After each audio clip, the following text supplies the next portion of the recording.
Good morning students. हम अपना sample और उसके मेथड्स ऑफ सैम्पलिंग कर रहे थे। तो हमारे पास 6 मेथड ऑफ सैम्पलिंग थे, उसमें से हमने 2 मेथड कर लिए थे, बाकी के आज करेंगे।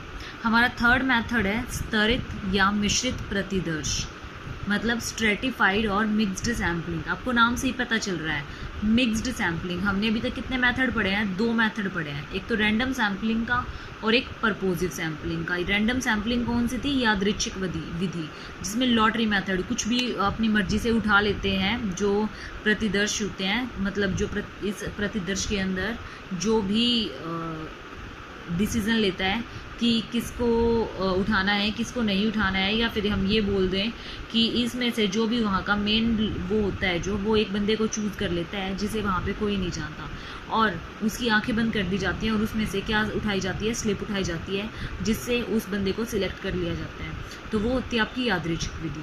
उसके बाद आती है आपकी प्रपोजिव विधि। प्रपोजिव विधि के अंदर क्या होता है?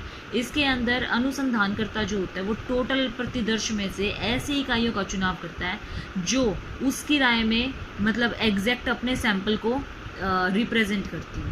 सैंपल को रिप्रेजेंट करती हो मतलब एक तरीके से ऐसे इंसान को चूज़ करता है। सपोज करो कि आपको जॉब के लिए जाना है, जॉब में से 10 आदमी है, 10 में से किसी एक को चुना जाता है, तो वहाँ पे किसको चुनेंगे? जो पूरे के पूरे उस जॉब को रिप्रेजेंट करेगा, मतलब जो अपने आप को खुद अच्छे से रिप्रेजेंट कर पाएगा, ये दिखा पाएगा कि हाँ इसमें ये चीज़ है या नहीं है।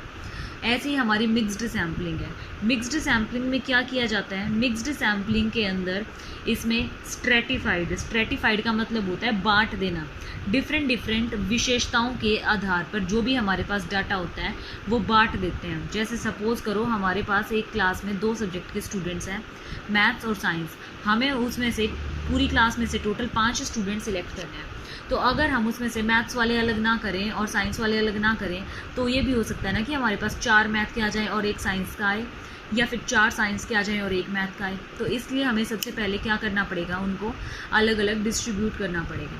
मैथ्स वालों को हम अलग डिस्ट्रीब्यूट करेंगे और हमारे साइंस वाले स्टूडेंट्स को हम अलग डिस्ट्रीब्यूट करेंगे। डिस्ट्रीब्यूट करने के बाद उसमें से रैंडमली छाटेंगे। फिर पहले डिस्ट्रीब्यूट किया हमने, जैसे हम परपोजिव में करते थे, उसके बाद हम क्या करेंगे? उसमें से छाटेंगे रैंडमली। उसमें रैंडमली का भी यूज़ हो गया, तो दोनों मेथड आ गए ना आपके। इसमें क्या करते हैं हम? रैंडम और परपोजिव दोनों को यूज़ करते हैं।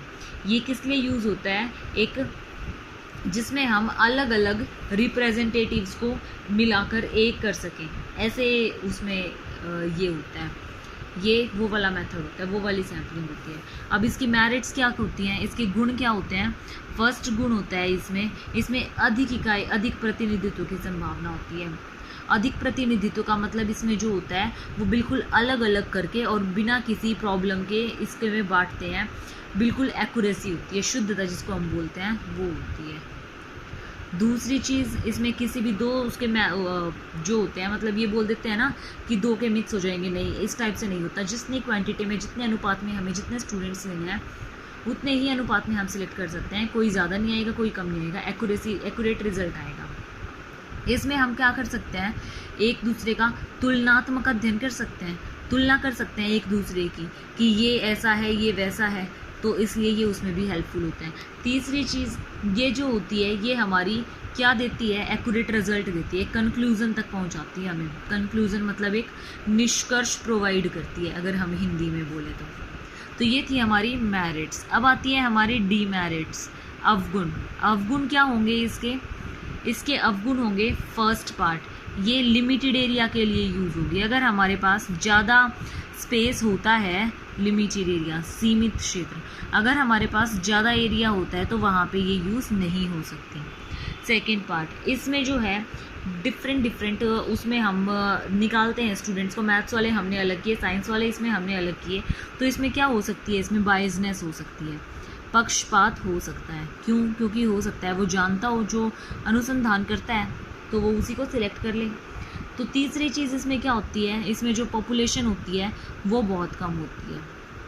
पॉपुलेशन जो होती है, पॉपुलेशन साइज जो होता है स्मॉल होता है, छोटा होता है। ठीक है, तो ये थी इसकी डीमेरिट्स। ये था हमारा स्ट्रेटिफाइड मेथड। उसके बाद नेक्स्ट मेथड आता है हमारा fourth method, systematic method. Systematic method क्या होता है?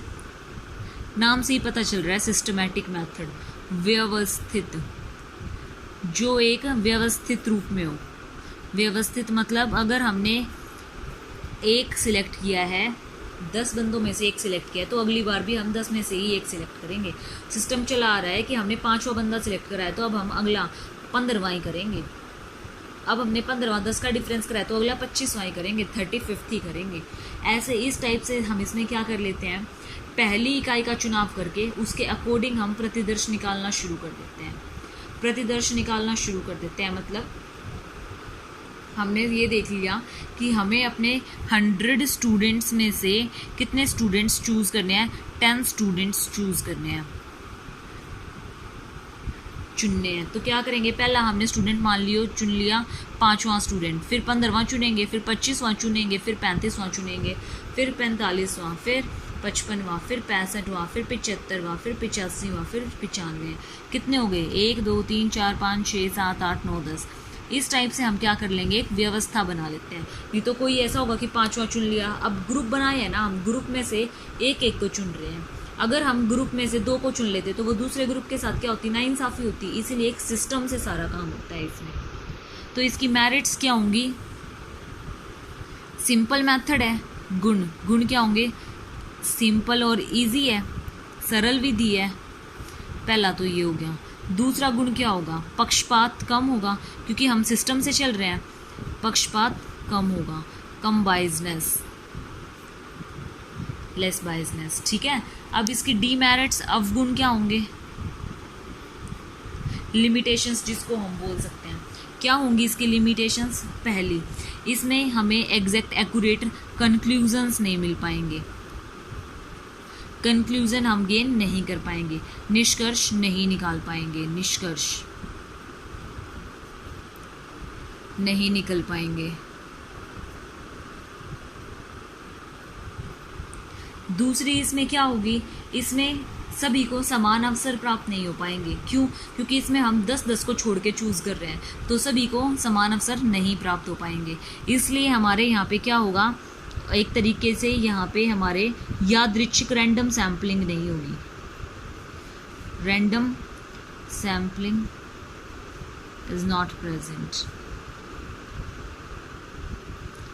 वो यहाँ पे उपस्थित नहीं होगी। यादृच्छिक विधि का उपयोगी नहीं, कोई यूज नहीं होगा उस विधि का। तो ये था हमारा 4th मेथड, सिस्टमैटिक मेथड। अब हम अगला करेंगे। अगला मेथड हमारा कौन सा आता है, कोटा सैम्पलिंग का। कोटा सैम्पलिंग के अंदर हम क्या करते हैं,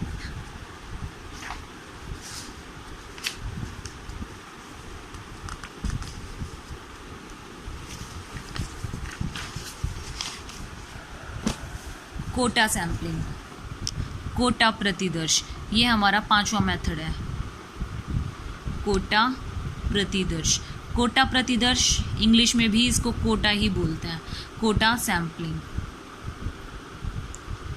कोटा सैम्पलिंग में क्या होता है, इसमें जो हमारी इकाइयाँ हैं ना, हम उसको क्या कर देते हैं, कई आधार पर, कई बेसिस पर बांट दिया जाती है। हमारी जो टोटल जनसंख्या है, वो टोटल जनसंख्या जब हम कई बेसिस पर बांटते हैं, तो उसके बाद हमारा क्या होता है, उसके बाद हम इसमें से क्या निकाल लेते हैं, एक पर्टिकुलर कोटा डिसाइड कर लेते हैं। जब इसको हम बांट देते हैं कि हमारे इस वाले उसमें से, जैसे हमारा SC BC और जनरल का कोटा बटा हुआ है कि SC BC में से 25 कोटा % मिलेगा उसको, OBC को इतना मिलेगा, जनरल वाले को इतना मिलेगा।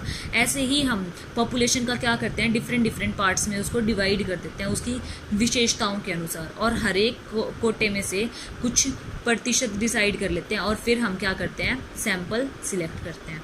पहले तो हम क्या करेंगे, जनसंख्या को बांटेंगे, फिर उसमें से क्या करेंगे, चुनाव करेंगे। ये है हमारी Kota sampling.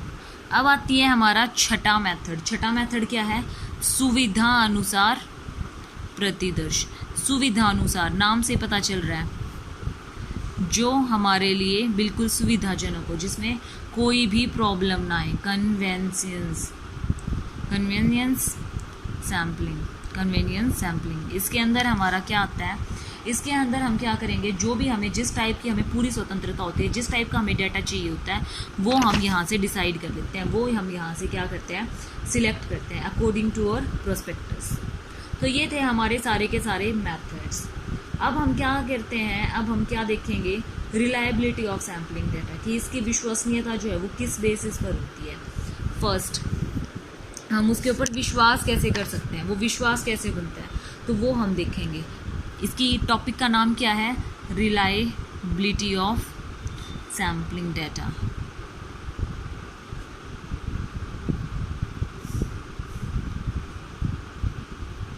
Reliability of sampling data मतलब हमारे जो प्रतिदर्श हैं, प्रतिदर्श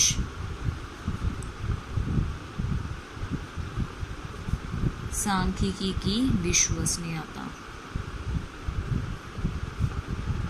वो हम कैसे डिसाइड करेंगे, वो हमारे पास डिफरेंट थिंग्स हैं जिनके बेसिस पे हम डिसाइड करेंगे। फर्स्ट थिंग है हमारी साइज ऑफ सैंपल। अगर हमारे पास सैंपल का साइज़ बहुत ज़्यादा बड़ा है तो उसमें हम विश्वास नहीं कर पाएंगे।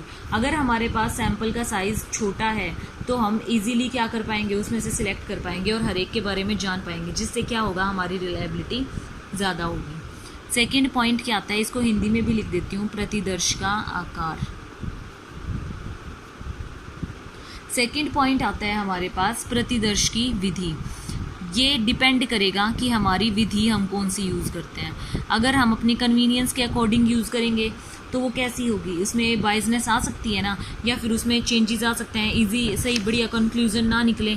तो हमारे पास हमें क्या करना होगा, एक प्रॉपर मेथड अडॉप्ट करना होगा सैम्पलिंग का, मेथड ऑफ सैम्पलिंग, जिससे हमें क्या निकल सके, रिलायबल रिजल्ट प्राप्त हो सके। थर्ड पॉइंट आता है हमारे पास कि हमारे पक्षपात की भावना। अगर हमारे अंदर पक्षपात की भावना होगी तो हमारे जो रिजल्ट हैं वो ठीक हो ही नहीं पाएंगे। क्या होगी, पक्षपात की भावना। पक्षपात की भावना मतलब बायसनेस होगी। तो अगर हमारे पास पक्षपात की भावना नहीं होगी तो हमारे जितने भी रिजल्ट निकलेंगे सारे के सारे क्या होंगे, विश्वसनीय होंगे। अगला पॉइंट आता है हमारे पास प्रमाणकों का प्रशिक्षण, प्रमाणकों या फिर गणकों का शिक्षण, गणकों का शिक्षण मतलब इन्यूमरेटर्स ट्रेनिंग, इन्यूमरेटर्स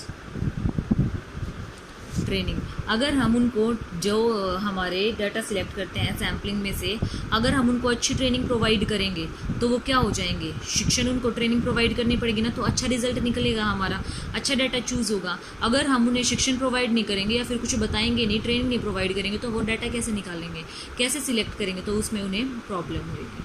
तो ये था हमारा चैप्टर। अब मैं आपको एक होमवर्क देती हूँ कि इसमें आपको सैम्पलिंग भी आपने पढ़ लिया और आपने जो था सेंसस मेथड भी पढ़ा है। सेंसस और सैम्पलिंग दोनों का डिफरेंस आप निकाल के लाओ और मुझे पर्सनली सेंड करो, और फिर अगर कोई भी प्रॉब्लम होती है, जहाँ गलती होगी वो मैं बताऊँगी। अपनी नोटबुक्स पूरी कर लीजिए, आपकी नोटबुक्स चेक हो रही हैं, आपको पता है। Thank you.